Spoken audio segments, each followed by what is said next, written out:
وسلم تسليما كثيرا. أما بعد، waxaynu ku dhex jirnaa walaalayaal bilihii xurmada lahaa mid ka mid ah oo bisha loo yaqaan Rajab. quraanka kariimka ah ilaahay uu kaga hadlay bilaha xurmada loo ku caybay rasuulkuna sallallahu alayhi wa sallam xaqoodii xurmadoodu ka waramay. marka in la weyneeyo xurmadooda xaqoodana la siiyo aan laguna xad gudbin waa sharcigeennii oo la raacayo. waxaynu dooranay mowduucan muhiimadda uu leeyahay sharcigu siiyay iyo waxyaabo bidcooyin ah oo dhowr iyo toban ah oo aynu baraarujin lahayn in la iska daayo la iska ilaaliyo bishan dhexdeeda oo dadka qaarkood ay jidaysteen. marka u horeeya sidaa ka dhageysanayseen khudbadda hore ahamiyadda bishani ay leedahay dee waxay ka mid tahay bilihii xurmada lahaa oo ilaahay subxaanahu wa tacaala wuxuu tilmaamay sanadku inuu 12 bilood yahay. afar buu si gaara u cayimayo oo ku tilmaamay inay xurmo gaara leeyihiin. afarta arrimood oo sidaa loo arrimahaasoo saa loo aaminay ilaahay u tilmaamayna waa diinta toosana saxda ah in xadgudubna lahayn gaabisna lahayn. afarta bilood iyo bilahaba wixii la iska ilaalinayo ilaahay xusaa wuxuu yidhi falaa tadlimuu fiihinna anfusakum. bilaha sanadku 12 bilood weeye oo kuwii miilaadiga ahayna kuwii qamariga ahaaya ee dayaxa lagu tirsanayay 12 kaasaa xurmo leh. dulmiga iska ilaaliya buu ilaahay oo lifaaqaas u raaciyo ku laday ahmiyadda ay leeyihiin daraadeed weeye. nabi maxamedna calayhi salaatu wasalaam uu sii iftiimiyo xadiidkii saxiixaynka ku sugnaa wuxuu yidhi sanadku waa 12 bilood. afar baa xurmo leh, saddex way isku xidhiidhsan yihiin: dulqacda, dulxija, wa muxaram. bisha carafa iyo bisha ka horeysa iyo bisha ka dambaysa, bishaynu xajku gudano bisha ka horeysa iyo bisha ka dambaysa, saddexdaasi way isku xidhiidhsan yihiin buu nebigu yidhi. iyo bisha la yidhaha Rajab Mudar alladii bayna Jumaada wa Shacbaan. watanaynu ku jirna Rajab Mudar baa la odhan jiray oo berigii hore carabtu way weynayn jireen bilahan xurmada leh, xadgudub kalun bay raacin jireen oo diintii nebi Ibraahim bay ka mid ahayd iyo waxyaabii la dhaxlay. marka waxaa loogu bixiyey Rajab Mudar. mudar waa qabiilo si gaara bay usii weynayn jireen bisha ah, markaasaa qabiilada loogu magac daray.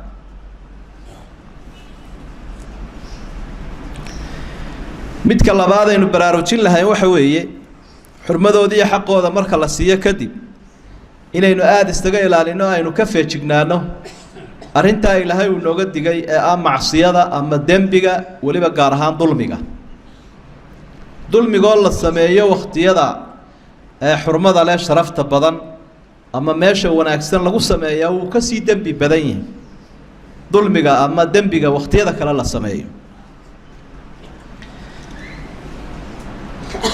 sidaa daraaddeed buu ilahay yidhi naftiinna ha dulmiina bilaha ah. naftiinna marka la leeyahay dee isku naf keliyaynu nahay. laa yadlim bacdukum bacda, qaarkiinba qaarka kale yuu dulmiyin weeye. ilaan dadkii muslimiinta waa isku naf keliya. sidoo kale qofkana inuu naftiisa ku xadgudbaa waxay keenaysaa inuu ilaahay caasiya, waa inuu naftiisii ku xadgudbay la cid kale waxba yeeli maayo. ilaahay baa wuxuu tilmaamay bilahan xurmada leh dembiga la sameeyaa inuu sii weyn yahay. yas'aluunaka cani shahri alxaraami qitaalin fiih qul qitaalun fiihi kabiir. hadday ku weydiiyeen bilahan dilka iyo dulmiga la sameeyo way weyn yahay dhahaa waa la idinla qirsan yahay inuu weyn yahay, laakiin waxaa ka sii weyn gaalnimada iyo xaramkoo lagu xadgudbay.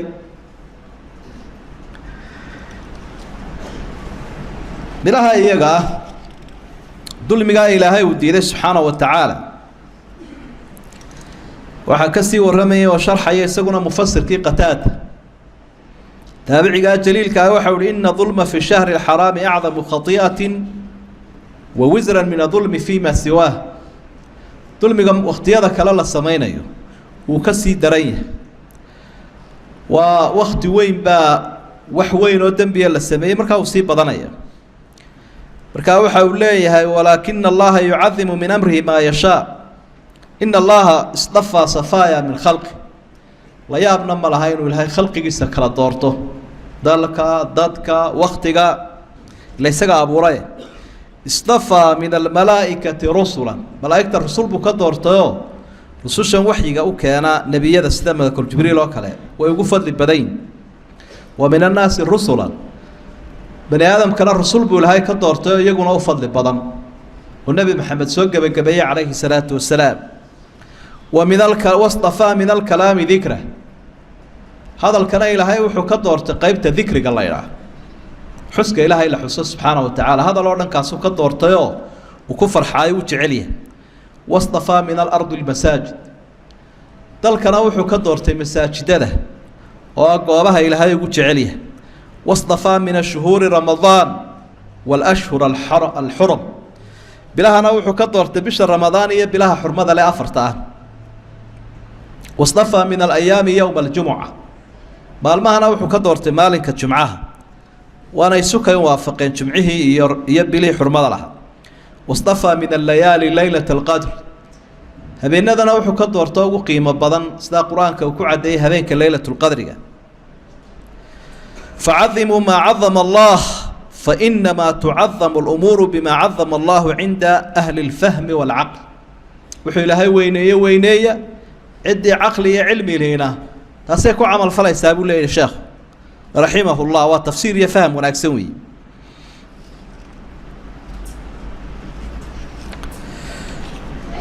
ظلميقو waxa la yiraahdo aad buu quraanka iyo xadiisku uga digay diinteenuba waa diintii cadliga cidda cadaalad doonaysaana sharciga u carraa cidda cadaalada ka carraysaana sharciga ka carraa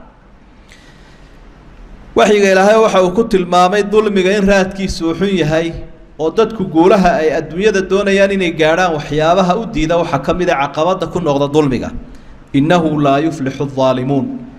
من لي بانان باي لها وددك ظلمك السمايا مركله ظلمك waxa uu kamid yahay qofku naftiisa uu ka galay oo umada uu ka galay ama dawladdu dadkeeda ay ka galayso ama qabaa'ilku ay kala galayaan ama rag iyo dumarku ay kala galayaan dulmiga nooc dhinacyada badan ka yimaada waa waxyaabaha ummadaha dumiya hal yuhlaku illa alqawm adh-dhalimun waxa la halaagaya buu lahayd dadka dulmiga sameeyun ba hadiya jeer halaaga adduunyada kuwaasa ayuu ku soo degdegaayo ehel u ah ummadahu jiritaankoodu uu dhaqsadaa oo ma raagaan dawladda daalimadiina ma raagto dadka daalimiintiina ma raagaan وكأي من قرية أمليت لها وهي ظالمة ثم أخذتها وإلي المصير إمساء الدنيا صام رأيب ولاي مقالوي أنو كادية يقول ظالمين إلا ذلك قاركوذا يابين بيلان كوني ماني تقين مركي أن قبتنا ميلا مرين والواي وكذلك أخذ ربك إذا أخذ القرى وهي ظالمة إن أخذه أليم شديد آيات سورة هودنا إلهي ساسو كتل مامي قال كي إلهي وأوكادي ظالم كي بأوكادي مركو قبتنا ميلا مرين لما يقع وسيشرح النبي قلنا وحوله إن الله لا يملي للظالم حتى إذا أخذه لم يفلته ذلك إلهي وكادي مركو قبطه كلا هرم ماله وإسراعه كابلان حرمة له يا وقت والبو حيابها أينو آد وقفة جنانا إنه حكمده إنه نقنو دد قدب كقلا إلهي سبحانه وتعالى يأضومها قف كوين السلالية أيامها يرى يدن وشوغه وأنا دردارا كي رسولك صلى الله عليه وسلم بلاها الحرمة له يحرم كي حرمة الهامر كوشوغي ومدنا وسقوتيه النبي عليه الصلاة والسلام وحاوب بدنو dadka ka waaninay dulmiga dulmiga maanta la xalaashaday ee dadkii muslimiinta ahaa aad moodaynay inuu xalaal isu noqday dulmiga dhexdooda markaas su'aalu asxaabta weydiinayo wuxuu lahaa bishani waa tuma maalintani waa tuma baladkani waa kee markay ka aamuseen isaga u sharxayo de waa bilihii xurmada lahaa waa maalinkii ciida iyo maalmihii carafay ayaamii qaaliga hawi waa xaramkii ilaahay markaas rasuulku sallallahu alayhi wasallam inta marka uu xusayba wuxuu tilmaamay dadka muslimiintiina inay leeyihiin iyaguna xurumaat sidaa ashhurul xurumka iyo xaramku xurmo ay u leeyihiin qofka muslimkiina xurmu leeyahy ina dimaa'akum wa amwaalakum wa acraadakum calaykum xaraam naftiinna iyo maalkiinna iyo sharaftiinna xur bay leeyihin sida beledkaa iyo waktigaas uu xurmo u leeyahay isku xadgudbina buu nabigu lahaa calayhi salaatu wasalaam waxaa kaloo xusid mudan dembiga inaan la yaryaraysanin waxaa la yidhaahda dembiga ha odhan ninkani ku weyn maahee dembigu waa dembigu diintuna way diiday marka ha eegin dembiga yaraantiisa waxaad eegtaa weynaanta ilaahaad caasiyayso laa tandur ilaa siqari lmacsiya walaakin undur ilaa cidami man tacsiih ilaaha aada caasiyaysee kuu diiday weynaantiisa eegoo dembiga yaraantiisa ha eegin xadiid xasana nabigu calayhi salaatu wasalaam asxaabtu la hadlay waxa uu leeyay iyaakum wamuxaqaraati dunuub waxaan idinka digayaa dembiyada yaryar ee dadku yaraysto iska ilaaliya waxa uu markaa nebigu ku shabahay xansas yaryaroo intoo la ururiyey buur weyn noqday oo dad iyo dalba gubay riwaayinka qaarkood waxay tilmaamayaan markuu nebigu ku jiray safarkii ama dagaalkii xunayn ayaa meel la degay waxaa la doonay in wax la dubto ama wax la karsado horaa loo waayay xaabo nebigu wuxuu ihi calayhi salaatu wasalaam waa badan tihiine dee qof walowba xawd yar ama xansas yar la kaalay wax yaroo meelaha aad ka soo xaabto colkii nin waliba dhowr midh buu soo qaaday buur weyn baabay noqotayba oo qiiqu ka baxay wax lagu karsado intay ka badatay marka cashar buu ka bixiyey rasuulku sala allahu calayhi wasalam wuxuu ihi waxaa ogaataan dembigu markuu biirahaba yaraadee xaabadaasoo kale inuu noqonayo halkaa kuuskaa weyn ama tuurkaa weyna meesha keenteen inuu la mid noqonayo idan markaa inuu qofku iska ilaaliyo aada iyo aad bay waajib u tahay wixii dembiya noocyadiisa kala duwan maadaamuu ku jiro waktigii xurmada lahaa diintuna saasay noo dardaarmaysaa qur-aan iyo xadiidba waxyaabaha dadku ay caadaystaan waxaa ka mida bishan dhexdeeda salaad habeen loo yaqaano laylat raqaa'i habeenka rajooyinka ama abateedka iyo jacaylka qofku wixii uu doonayo raqbad u hayo uu markaa heli karayo habeenkaasi waxaa lagu tilmaamay inuu yahay jumcaha u horeeya bisha rajab la yidhaahdo arrimahan aynu ka warramayno oo dhan in sidan loo gooni yeelo wax daliilo kusoo arooray ma jiro in sidan loo cayimo oo waxyaabahan la xuso culimadu waxay isla waafaqsan yihiin wax daliilahoo kusoo arooray haddii aqwaal la sheegayna waa ducafaa waa manaakiir wax la dejiyo oo iska liito weeyoon xadiid loo tixgelinayn marka habeenka u horeeya jumcaha ugu horeeya rajab ayaa laylat raqaa'i aada kutubaha qaarkood ku arkaysa iyadoo dadka qaarkood u bixiyeen maxaa la qabanayaa markaa waa jimcahan xalay ahaayoo kale khamiista ka horeysaa la soo soomaya habeenkaasina waa habeenkii magacaa loo bixiyey ducana wuu leeyahay gaar ah oo habeenkaa la akhriyayo sadaqo la bixiyana wuu leeyahay bishaasina sekadaa lagu beegaa la yidhaahdo rajab cumrooyinkana waa lagu beeraa xabaalahana cumradana waa lagu beegaaban le oo waa lasoo cumraystaa xabaalahana siyaaradoodaa la badiyaa saddex arrimood oo kalea la sii raaciyey sideedaasoo waa bishii uu nebigu dhashay iyo bishii la soo saaray iyo bishii la dheelmiyey saddexdaa arrimoodee dambena iyadana daliil kuma soo aroorin oo wakhtigu nebigu dhashay calayhi salaatu wasalaam iyo wakhtigii lasoo diray inay bishan rajab tahay daliil sugan oo la cuskan karo oo culimada ahlulxadiidka iyo mukharijiinta ama taariikhdu ay sugeen ma jiro laa asla lahu daliil kastoo kusoo aroora sidoo kale micraajka nebiga calayhi salaatu wasalaam wuu jiraa waa arrin caqiida in la rumeeyo qur-aankii baa ilaahay uu kaga warramay subxaana wa tacaala suuratu alisraa awalkeeda oo laguma magac daray suuradda laakiin waxaa aada u cajaa'ib badan xikmadda alleh sanadka uu ahaa iyo bisha uu ahaa iyo habeenka uu ahaa midna muu sugminka uu yahay culamaa u taariikh dib ugu noqo oo kutubta akhri weliba culamada had iyo jeer aada uga hadle waxaa ka mid a imaamu nawowi iyo ibnu xajar oo markaa culamaa u shaaficiya ka mid ah markay taariikhda ka warramayaan waa masalooyinka aan la isku waafaqin sanadku ahaa iyo habeenku ahaa iyo bishu ahaa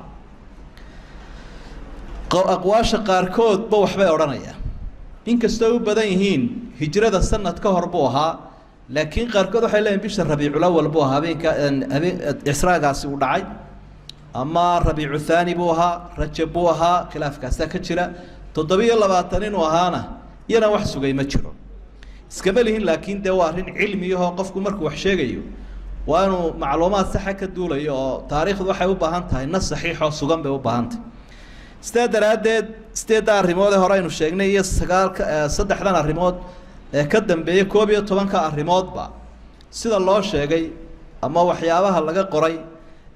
ma sugna marka wax lagu xisaabtamayo ma aha oo la daliishan karayo sidaa daraaddeed waxa laga duulayaa waxa weeyaan bilahan xurmada leh in xaqooda caamka ah daliilku uu siiyayna la siiyo soomkii qofku uu iska wadan jiray khamiisaha iyo isniinahana uu wato wax cibaado ah oo ku gooni yeeli karaya habeenka la yidhi waa leylatu raqaa'iba jimcaha ma jiro oo guud ahaanba wuxuu rasuulku diiday sallallahu alayhi wasallam habeenka jumce in lagu gooni yeelo salaad iyo dhikri gaara maalinka jimcana in soon lala eegto lagu beego horaabuu rasuulku u diiday sallallahu alayhi wasallam laakiin waxaa macruufa oo dee jira nusuusta caamkii tan ay ka warramayso ah qofku cibaadadii sunnaha ahayd soon iyo sadaqo iyo salaad mutlaq ahaa sii daysnaan xadidnayn ee bilaha kaleba uu samaynayay buu bilahan xurmada lena samaynaya oo iyaga laga dayn maayee cibaadadii mashruuc ahayd ee bilaha kale la samaynayo unbaa la samaynaya marka la samaynayo cibaado khaas oo waqti mucayana lala eeganayo waxay u baahan tahay daliil khaas haddii kale bidcay noqotaa bidcadana wuu ka digay nabigu calayhi salaatu wasalaam oo waxa uu man ahdatha fi amrina hada ma laysa minhu fa huwa radd islaamka iyagu noo dhammaystiran yahay cibaadadaasi waa noo cayiman tahay qofka ku soo daro waxaan ka mid ahayn waa marduud waa lagu celinayaa isagoo laga yaabo in tacab ka baxay oo waqti ka baxay oo xoog ka baxay oo xoolo ka baxeen ayaa laga yaabo qofkii in lagu ciqaabo lagu qabsado marka taasaynu baraarujin lahayn in khayrka iyo wanaagga ay leeyihiin iyo xurmadoodana bilahan laga faa'iidaysto waxaan sharciga ku sugnayna aan la dabagelin oo aan lagu dadaalin maadaama aad arkaysa adduunyada iminka way isu furantay shiicada iyo dadka qaarkood dabaaldeg aad u badan bay sameynayaan ilaa xalay ilaa maalmahan oo waxyaabaha ay xusayaan aan asalka lahayn allahumma arina alxaqa xaqan warzuqna ittibaaca وأرنا الباطل باطلا وارزقنا اجتنابه ربنا لا تزغ قلوبنا بعد إذ هديتنا وهب لنا من لدنك رحمة إنك أنت الوهاب اللهم انصر الإسلام والمسلمين اللهم انصر المستضعفين والمجاهدين في سبيلك في كل مكان يا أرحم الراحمين اللهم أسقنا الغيث والرحمة ولا تجعلنا من القانطين اللهم إنك كنت غفارا فأرسل السماء علينا مدرارا وآخر دعوانا أن الحمد لله رب العالمين وصلى الله على نبينا محمد وآله وصحبه وسلم.